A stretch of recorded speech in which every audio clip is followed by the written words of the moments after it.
All right, in the interest of trying to keep us on track, I think we might jump into it. So this morning we're going to talk a bit about what's happening in the healthcare space, and I suspect some of the conversations you've had over the course of the week really have dived into the speed of change, some of the big innovations that are happening in other disciplines.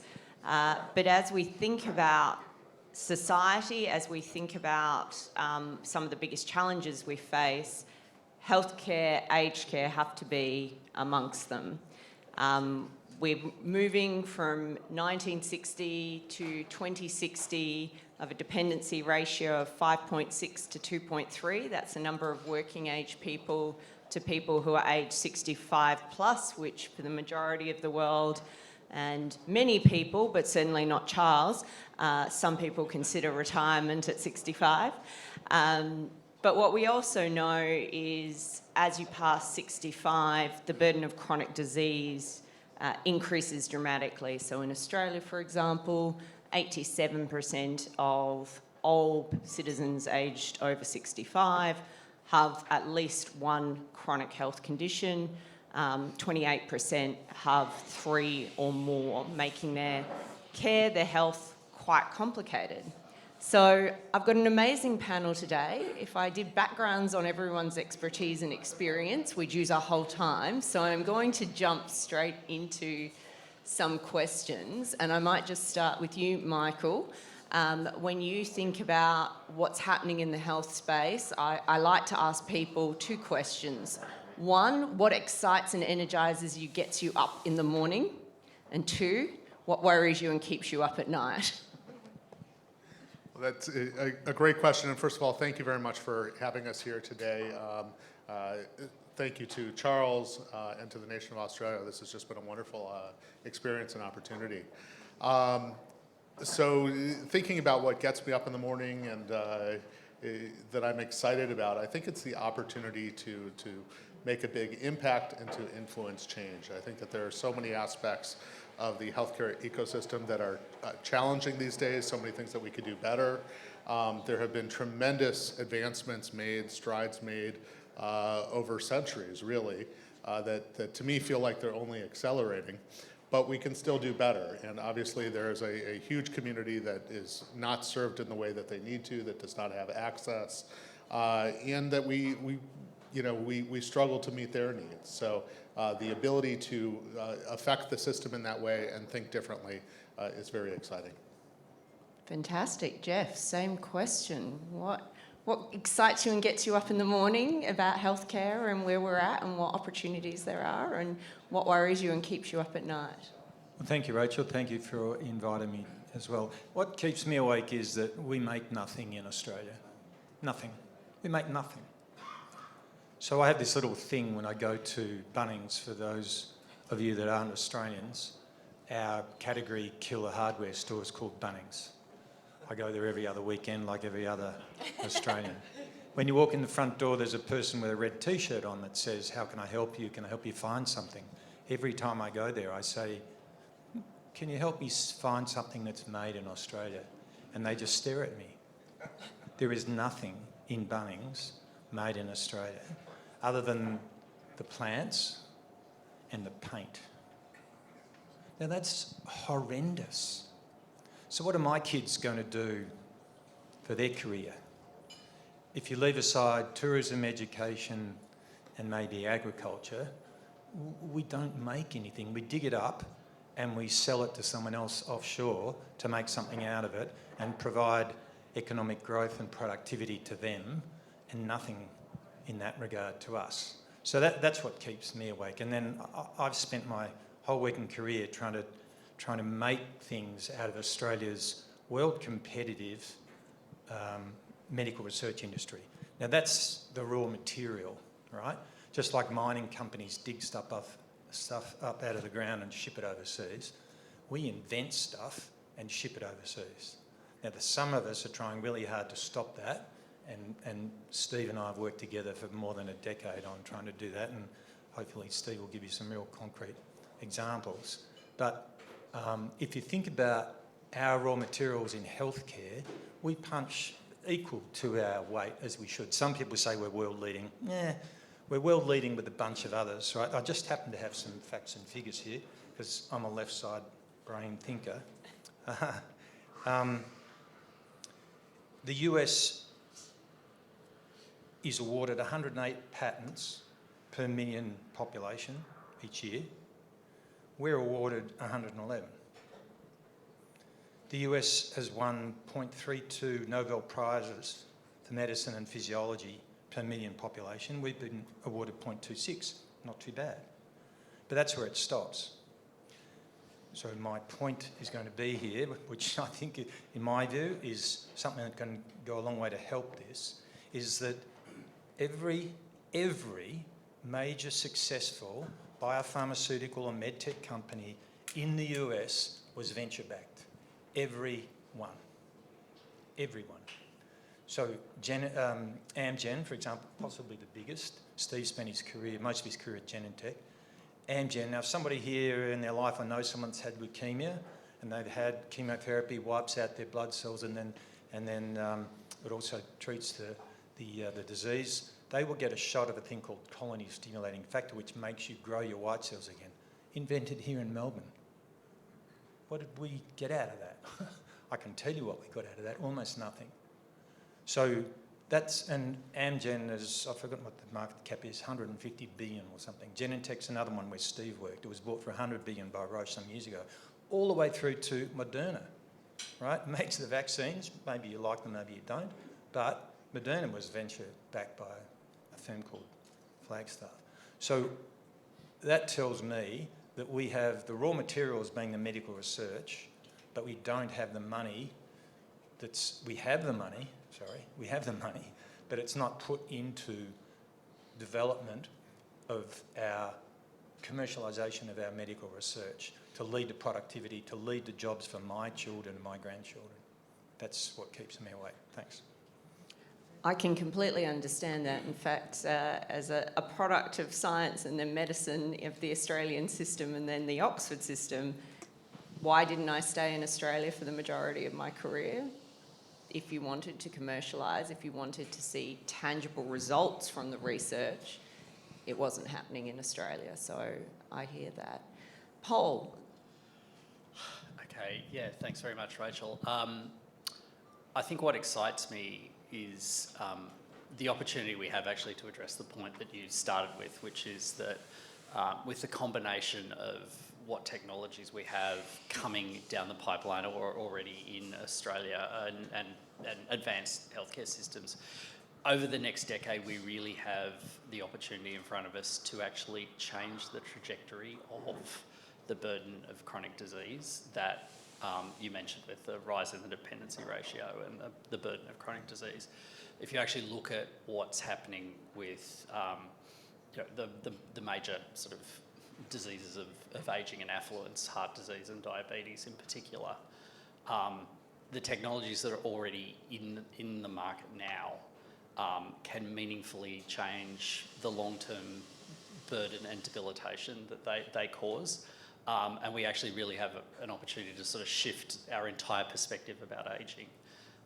If you look at, and in Australia, what's actually really exciting is that we're already doing a lot better than a lot of other countries in that we already have a very long life expectancy, sort of top 5 in the world.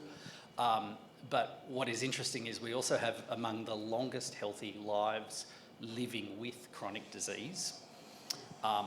And we can actually make that a lot better. So if you look at things, things like, for example, with type 2 diabetes, it's easily and well controlled against all of its degradations with things like continuous glucose monitoring, with improved nutrition, and now with the new weight loss therapies that are coming along. That package can actually really prevent sort of the microvascular damage, chronic kidney disease, blindness, amputation, all the things that are actually shortening people's lives. And that opportunity is right in front of us right now, and it's tremendously exciting. I think what keeps me up at night is probably, and because in a commercial enterprise, I'm living in the here and now, is in Australia we're not going to get the balance right between embracing innovation and controlling cost. And that's an extremely complex problem. We'll probably get into a bit of that in this discussion. It's a political challenge, and it does go a little bit to what Steve was just talking about. Jeff was just talking about that. In Australia, we have very strong research institutions, but we're underdeveloped in terms of development and commercialisation. And I think that kind of colours our approach to innovation generally. Excellent. Well, Steve, lucky last. What excites you and wakes you up? What keeps you up? Thanks. Good questions. Thank you, and thank you for having me. Well, I'm excited to wake up at the moment because the current job, yes, it's beautiful here in Sydney. That's another reason. But our company is developing a new treatment for Alzheimer's disease, a once-a-day pill, and we're only less than 18 months away from potentially proving a new, simple, easy, and safe way to actually stabilise, hopefully, if not a cure, something that could stabilise Alzheimer's and your memory impairment at the early stages of the disease and make it a livable disease, much like some types of cancer, HIV, and other things that we've developed over the last 10 or 20 years have become, in every country around the world. So that's exciting. I'm very lucky. I love my job. I've worked in drug development here and in the US for most of the time, actually, for some of the same reasons that you worked overseas. But I'm excited also just about the people. We are getting more people coming back to Australia with the skills necessary to work in a highly regulated environment. And I think I find that exciting. We've got a really good small team here. We're able to train a few people along the way now here in Sydney. And that's exciting. So that's the excitement bit. What keeps me up? What worries me the most? Actually, it's something that I think Australia and the US are doing together very, very well, and that is the incredibly high quality, organised, effective regulation of the FDA in drug development. I have a great deal of admiration for the FDA. We work under investigation on new drug applications and have all of our processes vetted by the FDA. The fact that Australia, our drug development companies like ours here can work under the auspices of the FDA very smoothly, as if we were a US-based company, that system works incredibly well. And I'd hate the politicians on either side of the pond to accidentally or just purposefully dismantle what is actually working really, really well. Now, it doesn't solve all of the problems of the missing money in the middle that Jeff referred to and other things, but that is one bit of the US-Australia story that is working very well and making us highly competitive as a team. Fantastic. Now, it would be remiss of me if I didn't go to the dollars, and in various ways I think you've all tapped into it. Michael, you talked about the haves and have-nots, which in many ways the gap has grown, including in healthcare. Jeff, you talked about the commercialisation.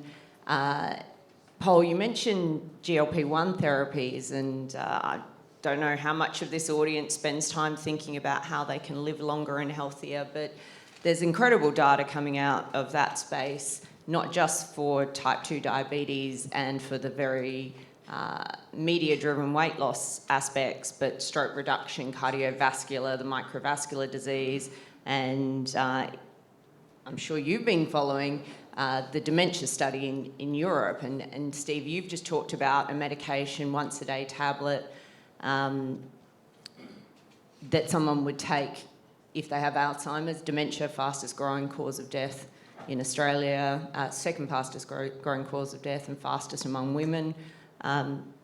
In both Australia and the US, the biggest payer for healthcare remains the government. Like you've pointed out, we have the innovation, we actually have some of the therapies, and there's more exciting ones in the pipeline. But for example, if we wanted everyone to take the Alzheimer medication as a preventative, if we wanted everyone to microdose GLP-1s and prevent dementia and prevent microvascular disease, how do people pay for it? How does society pay for it? And how does that then feed back into the commercialisation side and getting the investment in there? And I might start, Jeff, with you, because you were the first to take us to the money. but then I'll jump through because you've all nodded, so I feel like you've all got something to add on this one. Well, thank you, Rachel. So, I mean, I think it just comes back to productivity and improving economic output. The government can't just continue to pay for things and think that the money can be plucked off a tree. And so I think it's for improving productivity. I think we need to improve productivity, improve our quality of life and living, and then have the community would then have the money to put into the healthcare needs, to contribute to taxes, and to make the whole system work more efficiently. Currently it's just so hard to raise money for the sort of things that Steve's doing. It's so hard, and without wanting to sound too political, if these changes to superannuation are going to come in taxing unrealised gains, that's going to really hurt our industry, because the money for things that Steve is doing in Australia largely comes from big funds, big superannuation funds and big investment funds, and also high net worth individuals. Not too many of the smaller people invest in this, smaller investors invest in this sort of thing.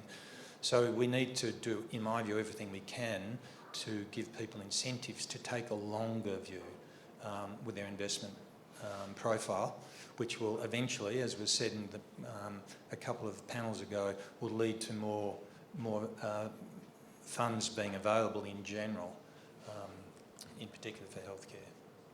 Ironic, really, since a long-term view is exactly what superannuation should be thinking about.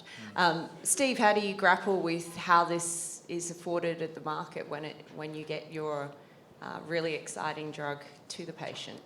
Yeah, so in my previous companies, we've thought about pricing, and you price it, you do your work to price it in the US, and then you halve the price for the rest of the world. Well, that's got to change, right? First of all, we're talking about our two countries together. That doesn't make any sense, but the US needs to deal with that. So that means, therefore, that R&D in pharmaceuticals and biologics has got to become more productive. So one way that you can make that happen is by investing venture initially, and then hopefully, with the support of government programs like our research R&D tax credit here, which is an incredible support for Australian companies. We're a great example. We've spent about, $100 million US on our program, treated more than 430 people with the drug, and we're in pivotal trials only a few years away from getting it commercialised. A US company would easily have spent 3, 4, 5 times that much. So there are more efficient places to do drug development and more efficient models than doing it within a big Genentech where I used to work, or even US startup companies typically spend are much more inefficient. They have a large staff and they do things inefficiently. So there are, as Jeff said, more productive ways to do things, and Australia could be a big part of that story. That's fantastic to hear. Let me know if you need any phase 4 market trial candidates. Paul, where are you thinking about this? Yeah, I think it definitely does come down to productivity, because if you think about it, just at a macro level, 1 in every $10 in the Australian economy is spent on health. And two-thirds of that, as you point out, is routed through government. 1.7 in the US. Yeah, that's right. It's significantly higher. But that's a function that we're rich, fundamentally. Our needs have evolved, that we're spending more on maintaining our health. But what I think is we have not picked all of the low-hanging fruit in terms of how we improve the productivity of the system we have at the moment. And actually, if you look at last year, the Productivity Commission in Australia actually did do a study where it showed that there was probably about upwards of $5 billion in annual savings that we could do immediately off the bat just by making our existing health data more interoperable. And when you think about just how much headroom that would create for investing in more effective, higher yielding therapies, that's a third of the PBS essentially, just in one innovation. So there's definitely a lot we can do on the productivity front to actually sort of manage that and transition to, better, better forms of care that deliver better outcomes. I think in terms of, it's interesting also the Productivity Commission's report also showed that where we actually do get gains in productivity in healthcare is from investment in new technology. That we haven't, just decomposing it, our labour productivity is more or less flat when it comes to health. There's a variety of reasons for that. One is, you can't measure output in health the same way as you measure output in a factory. It takes what it takes to make a person better. But when you combine it with technology investment, the system is actually getting 3% more efficient each year, and that's something that should be better understood and better celebrated.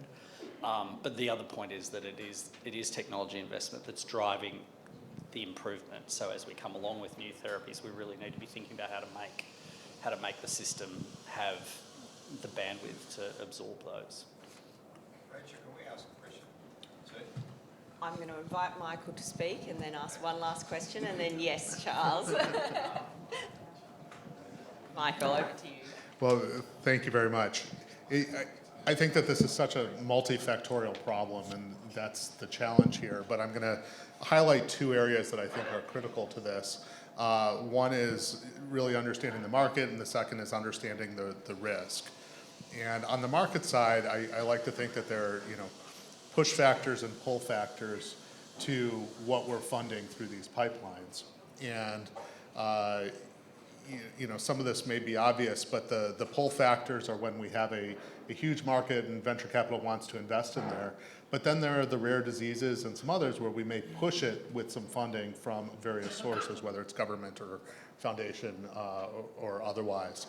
Our organization has taken a slightly unusual approach to this, in that I say that we, in my organization, Evolution, invests in what we call health span, healthy aging, and we invest across all four verticals of the R&D ecosystem. So we fund basic science research through grant funding.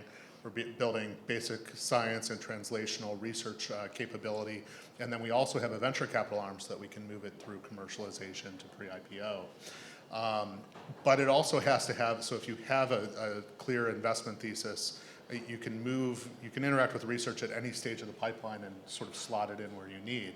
But you also have to have the appetite, and there has to be a mechanism within the system for disruptive innovation, the things that fall outside that we haven't explored. So I think that's sort of part of it, is to take these separately and interact with the science where you need to. The second part is risk, and I think that those are often societal questions. I think that we need to understand how to pay for the basics of care.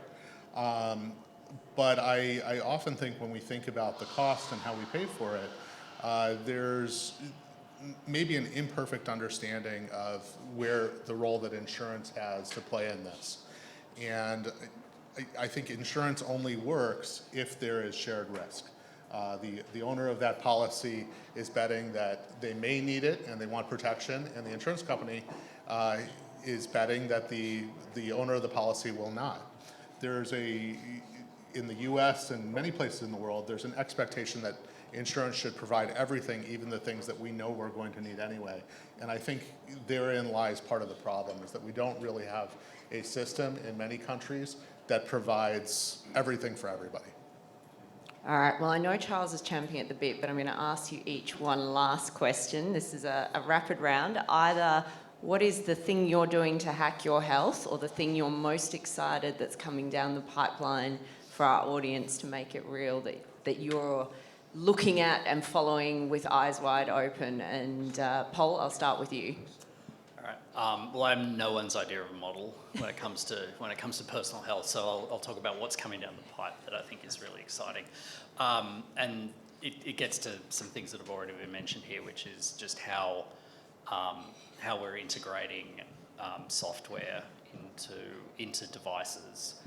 and putting that in the hands of individuals to give them sort of real-time, very, very sort of clinical grade feedback that enables people to be sort of more attuned, more mindful of how their daily behaviours are affecting their own health, and how all of that can work together to sort of, I think, overcome probably a lot of the sort of broader societal pressures that are some of the things that have driven poor health practices. So I think sort of, we are a company that's launched probably the world's most successful bio-wearable in Freestyle Libre, the continuous glucose monitor. What is coming is those things will be able to measure more analytes, different things that are going on in the body. That information now, because we've got about 5 million people on them, has incredible insight into what you can do to change outcomes over time. And that's going to be, that fundamentally, while it was invented essentially as a mechanism for helping people with type 1 diabetes manage diabetes better, it's now evolved into being a preventative health tool. And that's the sort of thing that when you bring software and hardware together, it's just tremendously exciting. Awesome. Steve? Well, I'm going to answer the question a couple of different ways. The most powerful drug in the world is regular exercise.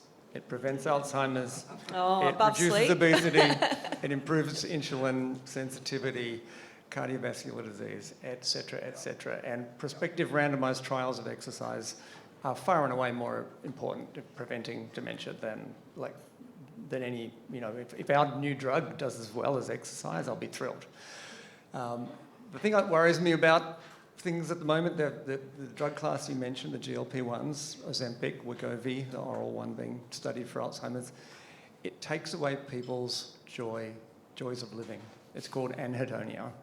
And it also causes muscle wasting and other things. I think the new obsession with this class of drugs is fascinating, and the evidence says that it does do the things that it does. It reduces cardiovascular risk, and it may reduce the incidence of Alzheimer's disease. But quality of life measures don't capture anhedonia, that failure to enjoy life anymore. And I know multiple people, and I've spoken to 3 people in the last week who've said exactly the same thing. It's not that they miss eating food, it's just that all of the joy of life has been sucked out of them, and they don't want to stay on the drug. So we'll see what happens, but there is no such thing as a free lunch. Interesting. I mean, there are studies that show it reduces overconsumption of other things other than food. So in fact, it tells us that we don't know so much about how our brains and our bodies work. Michael? Well, Steve's response was absolutely perfect, and you stole a lot of where I was going to go. And I love the line that there's no free lunch. I mean, I'm a physician by training, although I've spent my entire career in really business operations, but I'm an internist and preventive medicine physician. And I don't think that there's a hack per se. And I think when it comes down to it, it's nutrition, exercise, all the things that we all struggle with. That is really the key here. What I think is particularly interesting about where the field is going is that we're gaining a better understanding of wellness and health and what it means to be well clinically. There's been a lot of focus historically upon disease state and less so on the normal state. And to speak to one of these examples that keeps coming up is diabetes. A lot of our understanding of our blood glucose is based on what causes the disease, not what the ideal blood sugar A1C is in a healthy state.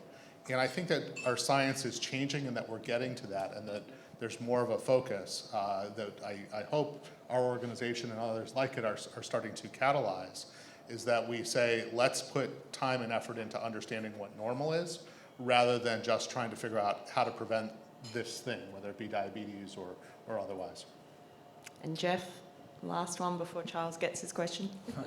I can be quick. So what I'm looking forward to is a combination really of what Steve and Paul said. So from an industry point of view, I'm looking forward to the increasing importance of digital health and AI-generated technologies.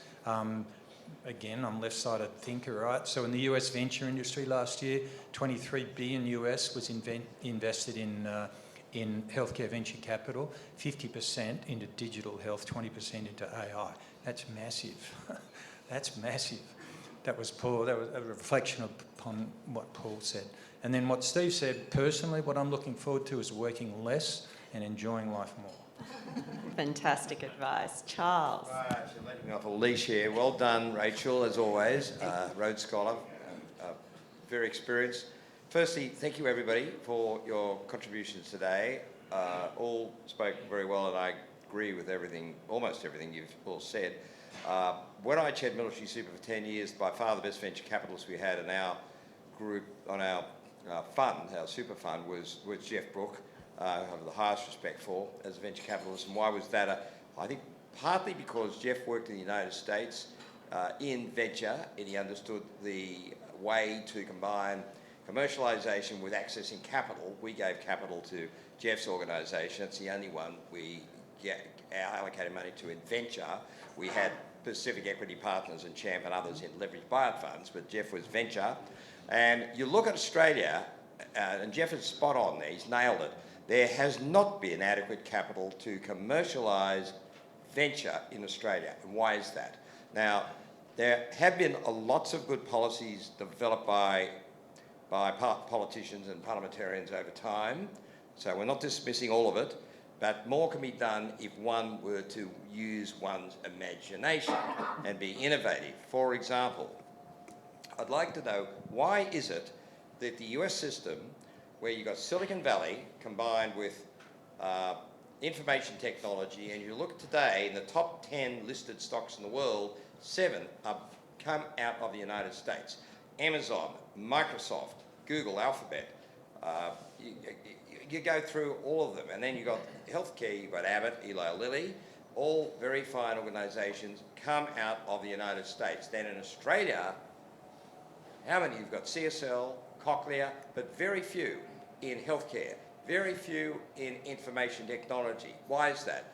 Now, you look at Silicon Valley in the United States, there is a very powerful, proven, Sequoia and Kleiner Perkins are two of the great venture capital firms, well renowned in the United States. Why is it the United States have been successful in venture and commercialisation with public-private partnerships? We're going to hear a little bit more about that in the next session.